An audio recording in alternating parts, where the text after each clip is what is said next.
Salut à tous, de retour pour un tuto lié au Raspberry Pi. Aujourd'hui, on va voir comment créer un Pi-hole. Donc, qu'est-ce que c'est un Pi-hole? C'est un bloqueur de pub. Donc, j'en ai un juste ici.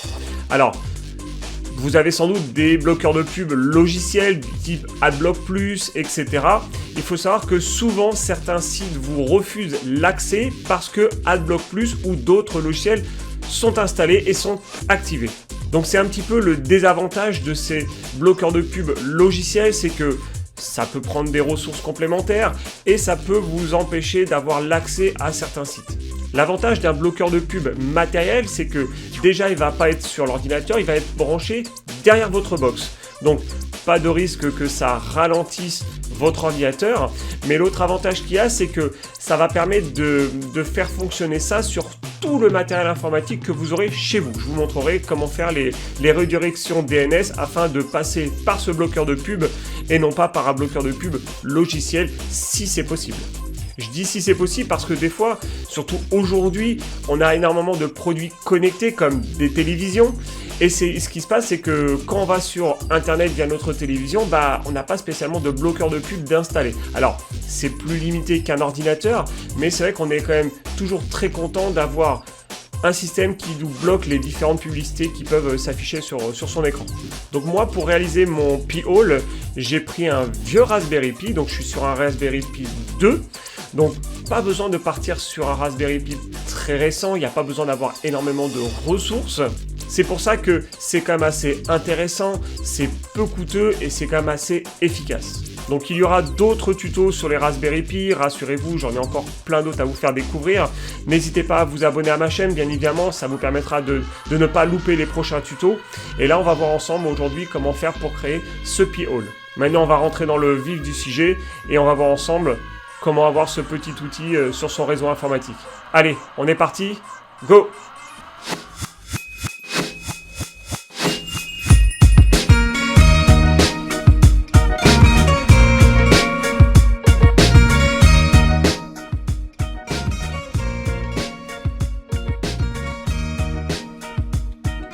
Pour commencer, on va voir le matériel dont on aura besoin pour réaliser notre bloqueur de pub.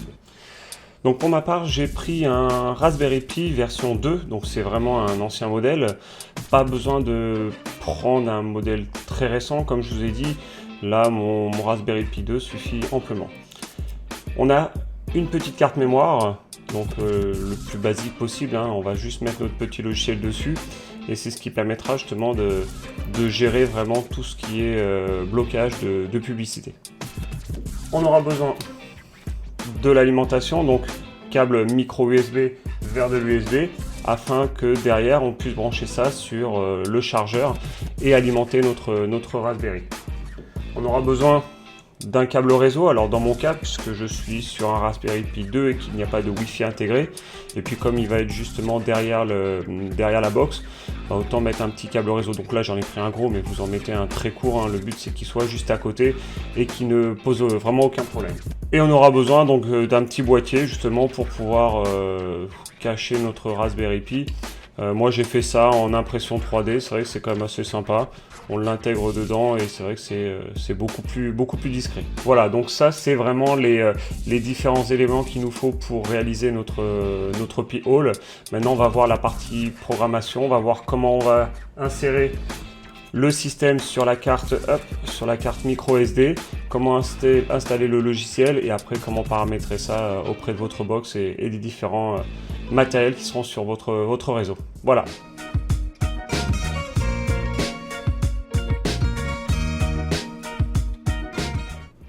Alors pour commencer, on va aller sur le site www.raspberrypi.org/software/operating-system avec un S et on va justement choisir le système à installer sur notre Raspberry Pi. Donc là on va prendre celui-ci, le Raspberry Pi OS avec l'interface graphique. Donc vous faites télécharger et vous faites enregistrer. Le temps que ça se télécharge, il n'y en a pas pour très longtemps. On va prendre notre carte micro SD. On va l'insérer dans notre petit lecteur de carte. Et on va insérer ça sur notre ordinateur. Donc on le laisse détecter notre carte.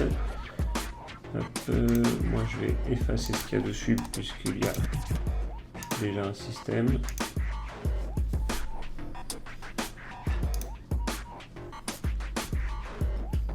Voilà, donc ça c'est bon.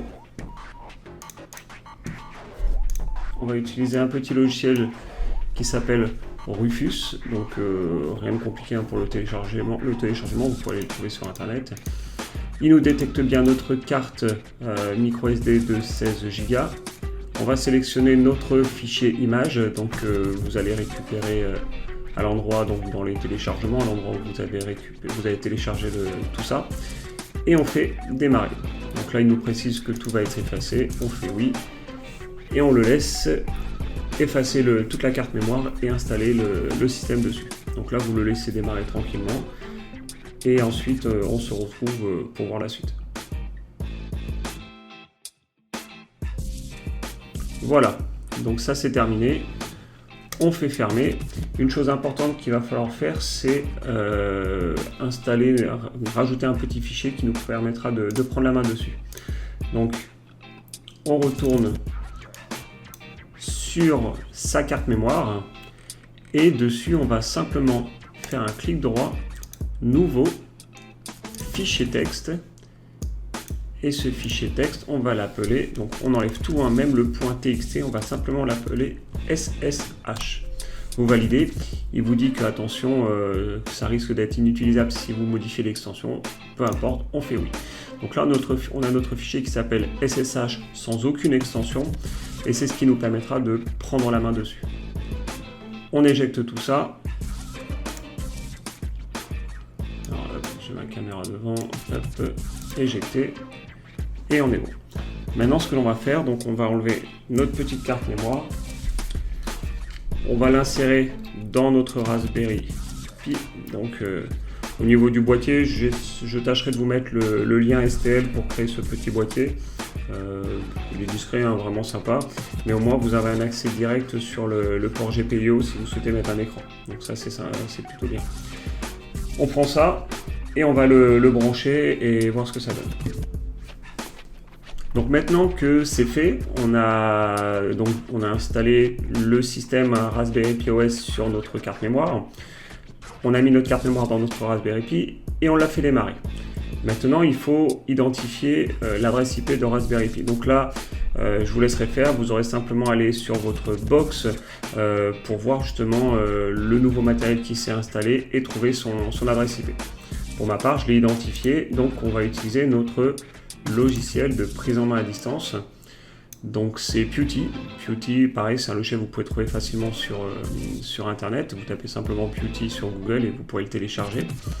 Et là, on va insérer l'adresse IP de notre Raspberry Pi. Donc moi, je suis en 10.0.83 et c'est le 92. On reste sur le port 22 et on va l'identifier en Pi All. Voilà, on fait sauvegarder et je l'ai juste ici. Donc je fais ouvrir. Alors là vous ne le voyez pas parce qu'il est basculé sur un autre écran, mais il me demande un message, il me dit un message comme quoi c'est la première fois que je suis sur ce système, donc il me demande d'accepter. Donc je fais oui et voilà. Et on se retrouve avec la connexion pour le Raspberry Pi. De base, pour se connecter sur un Raspberry Pi, l'identifiant c'est Pi et le mot de passe c'est Raspberry. Donc tout simplement. Et voilà. Là, on est connecté sur notre Raspberry en SSH. Donc je suis pas trop pour tout ce qui est interface graphique. Comme je vous ai dit, je vous dis souvent, la partie ligne de commande est quand même assez sympa parce que ça nous permet de faire énormément de choses. Donc là, on va continuer sur une interface en ligne de commande. Donc d'abord, ce qu'il va falloir qu'on fasse, c'est mettre à jour notre système pour que on soit à jour et qu'on puisse continuer tout ce que l'on veut faire. Donc on va faire un sudo apt-get update et sudo apt-get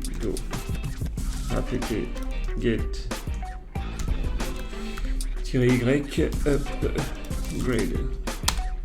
Voilà, donc là vous le laissez tranquillement faire. Donc apt-get update, apt-get update et le upgrade me permettent de mettre à jour mon système. Le -y que j'ai rajouté, je vous l'avais déjà dit sur certaines vidéos, me permet de valider automatiquement par oui les demandes de mise à jour. Donc, à certains moments, il me dit vous souhaitez installer ce package, oui, non, etc. Donc là, on le fait automatiquement en oui, en yes. Donc on le laisse faire. Ça peut mettre quelques minutes, ça peut mettre un petit peu plus, voilà. Donc là, on laisse faire sa mise à jour et on se retrouve juste après.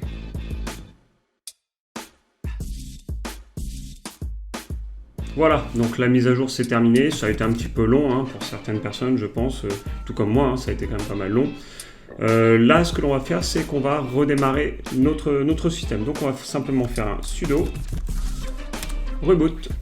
Voilà, donc il nous dit qu'il est déconnecté. On ferme la fenêtre et on va relancer Qt. On va attendre un petit peu afin que le Raspberry Pi se reconnecte. Alors, une petite chose importante, c'est vrai que tout à l'heure, je vous ai fait télécharger la version de Raspberry Pi avec le bureau, l'interface graphique, et je suis en ligne de commande. Donc, c'est un peu pas cohérent, mais en fait je préfère toujours mettre l'interface graphique pour déjà les personnes qui ne sont pas trop à l'aise avec les lignes de commande, pour avoir un visuel, et aussi parce qu'il existe un module qui permet d'avoir vraiment si vous mettez un petit écran ou même un grand écran, peu importe, mais des informations un petit peu plus complémentaires sur le bloqueur de pub. Parce que vous allez voir, ce bloqueur de pub, vous l'utilisez que via une interface web, une interface internet. Mais si par exemple vous voulez mettre un petit écran à côté du bloqueur de pub, vous pouvez avoir un peu plus d'informations. Donc c'est aussi pour ça que je préfère vous laisser utiliser le système avec l'interface graphique, même si derrière moi je fais tout en ligne de commande. Voilà, c'était la petite parenthèse. On se reconnecte, voilà, à notre Raspberry Pi qui a démarré. Donc on refait Pi et Raspberry, voilà.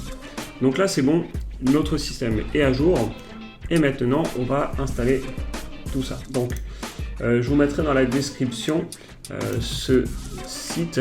Donc c'est le site, c'est le site de GitHub où vous allez pouvoir retrouver tout le système Pi-hole et la procédure. Et dessus vous avez justement, juste ici, une commande à copier. Donc vous voyez, vous faites simplement une copie, vous refermez ça et vous collez juste là. Vous faites simplement un clic droit pour coller et vous validez et vous le laissez s'installer tout seul. Donc c'est une commande automatique qui permet de faire l'installation complète de Pi-hole sur votre Raspberry Pi. Donc bon, pareil, on le laisse faire, on le laisse installer tous les packages. Et c'est vrai que après vous allez voir que c'est plus sympa parce que c'est surtout, comme je vous ai dit, une interface graphique. Allez, on termine ça et on se retrouve après.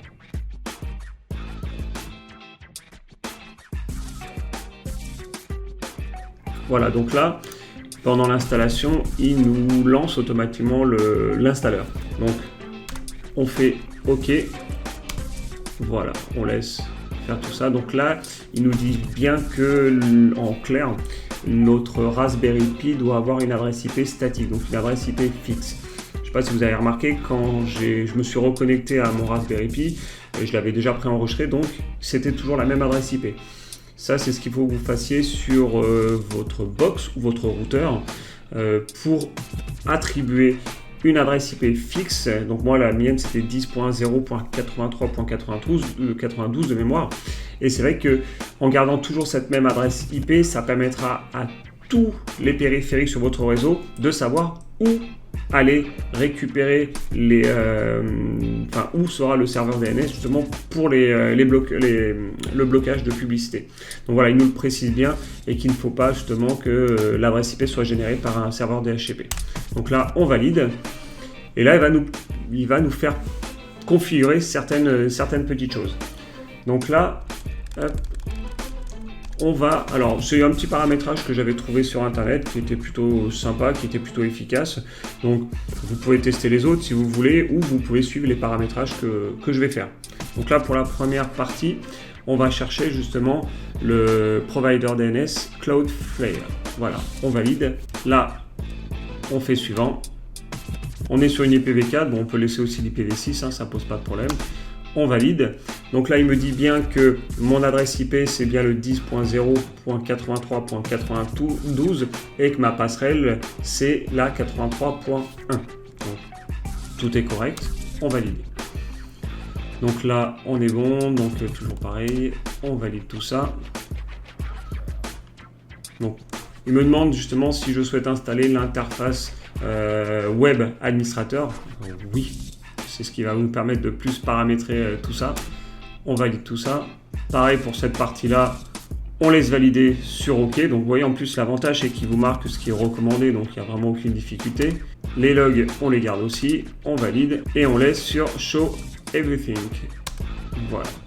Et on le laisse continuer son installation. Voilà, donc l'installation c'est terminé. Ne fermez surtout pas cette fenêtre de suite parce qu'il y a une information assez importante, c'est votre mot de passe d'administrateur qui est juste ici. Alors, vous allez pouvoir le modifier par la suite, mais ça c'est très important justement ce mot de passe administrateur. Et vous allez aussi avoir le lien justement pour accéder à votre Pi-hole. Donc, juste ici, donc c'est votre adresse IP/admin, tout simplement. Et on peut fermer. Voilà. Si toutefois vous avez envie de modifier votre mot de passe administrateur, parce que bon, c'est peut-être pas forcément un mot de passe que vous allez retenir facilement, il y a une commande sudo pi-hole-a et -p. Donc ça, vous pouvez le faire juste à la fin de l'installation, comme ça vous permet de personnaliser votre mot de passe. Et là, il va justement vous demander votre nouveau mot de passe. Donc, je vais en modifier. Voilà. Donc là, le mot de passe qui était marqué sur la fin d'installation, vous l'oubliez et c'est votre nouveau mot de passe qui a pris la main. Là, vous pouvez faire exit pour sortir et on va aller sur notre Pi-hole. Donc http :// on a dit l'adresse IP 92/admin et vous validez. Voilà, donc là on est sur l'interface web de notre Pi-hole. Donc vous allez simplement aller sur login et rentrer le mot de passe que vous aviez modifié ou non au préalable. Et vous faites connecter. Voilà, donc on se retrouve sur l'interface de Pi-hole où vous allez avoir énormément de choses. Donc là, il est plutôt basique, hein, puisque on n'a encore rien bloqué, on ne fait que commencer. Mais vous allez avoir vraiment beaucoup d'informations sur ce qui va être bloqué, ce qui peut être débloqué. N'hésitez pas à faire vraiment le tour. Vous voyez, vous pouvez autoriser des adresses. Vous avez vraiment pas mal d'options et c'est vrai que c'est quand même assez sympa, assez complet. Donc ça c'est vraiment l'interface web de votre Pi-hole. Donc gardez-le vraiment en mémoire, hein, quand vous avez besoin d'accéder à quelque chose. Exemple, vous avez du mal à accéder à un site parce que Pi-hole l'a bloqué. Vous allez simplement sur cette interface web, excusez-moi, et vous allez pouvoir autoriser le site qui lui avait été bloqué sans raison. Donc vous voyez, c'est quand même assez sympa. Maintenant, une chose importante qu'il va falloir faire, c'est sur vos différents périphériques, c'est dire j'utilise Pi-hole en tant que redirection DNS pour tout mon trafic internet. Alors, le plus simple, vraiment le plus simple, c'est sur votre box, directement sur la box, vous dire dans les paramétrages d'adresse AJP, donc la plupart du temps dans la partie DHCP, vous avez la possibilité de choisir manuellement un serveur DNS. Alors, soit vous laissez le serveur DNS de base, ou alors vous modifiez avec, la plupart du temps les personnes prennent les DNS de Google, etc. Là en l'occurrence, vous allez mettre votre adresse IP qui est juste ici. Donc ça c'est la mienne, hein, mais vous allez pouvoir mettre vraiment votre adresse IP. Donc dans votre box, donc que ce soit du Orange, du Bouygues, du Free, du SFR, peu importe, vous allez dans la partie IP, dans la partie qui correspondra à votre adresse IP, dans la partie même DHCP, et vous cherchez serveur DNS. Là, vous allez avoir soit rien du tout de noté, soit quelque chose d'indiqué, une adresse IP de ce type. Et bien là, vous allez la modifier en mettant l'adresse IP de votre P-Hole. Voilà, une fois que c'est fait, vous pouvez redémarrer votre box, redémarrer le P-Hole, pas besoin puisqu'il sera déjà actif, mais redémarrer les différents périphériques que vous avez chez vous. Et grâce à ça, les ordinateurs, les matériaux, le matériel va utiliser l'adresse IP de votre P-Hole. Si vous souhaitez le faire manuellement, par exemple vous êtes sur un périphérique qui lui a une adresse IP manuelle, donc comme ce qu'on a pu voir pour notre P-Hole, dans ce cas-là vous allez sur les propriétés pareil, de votre adresse IP, vous rajoutez le serveur DNS via P-Hole. Voilà. De toute façon, je suis là si vous avez d'autres questions, si vous avez des soucis pour le paramétrage. J'avais fait aussi il y a quelques temps sur mon site security.info le tuto sur P-Hole, donc vous pouvez le retrouver, hein, c'est aussi là qu'il y a la partie écrite. Si j'ai oublié quelque chose, n'hésitez pas à me demander, hein, de toute façon je pense avoir fait le tour. La partie, comme je vous avais dit, l'écran que l'on peut éventuellement mettre sur le P-Hole, on le verra pour une prochaine fois, je l'avais testé mais bon, ça me plaisait pas plus que ça, c'est pour ça que je suis resté vraiment sur cette partie discrète, branchée derrière notre box ou notre routeur. Voilà. Profitez bien de tout ça, attention, des nouveaux tutos sont en préparation, donc j'essaie de mettre 2 tutos par mois, un le 1er du mois, un le 15 du mois, et comme ça me permet de vous donner des flux beaucoup plus réguliers. Voilà. N'hésitez pas à vous abonner hein, si vous n'êtes pas abonné à ma chaîne et si vous aimez tout ça, mettez un pouce vers le haut et voilà, ça me donnera envie de faire d'autres choses. Et n'hésitez pas à partager autour de vous et à me laisser vos impressions. Voilà, allez, amusez-vous bien avec ce bloqueur de pub et vous allez voir que vous allez apprécier beaucoup plus ce système matériel que le système logiciel que vous pouvez trouver sur Internet. Allez, à plus tard. Ciao, ciao.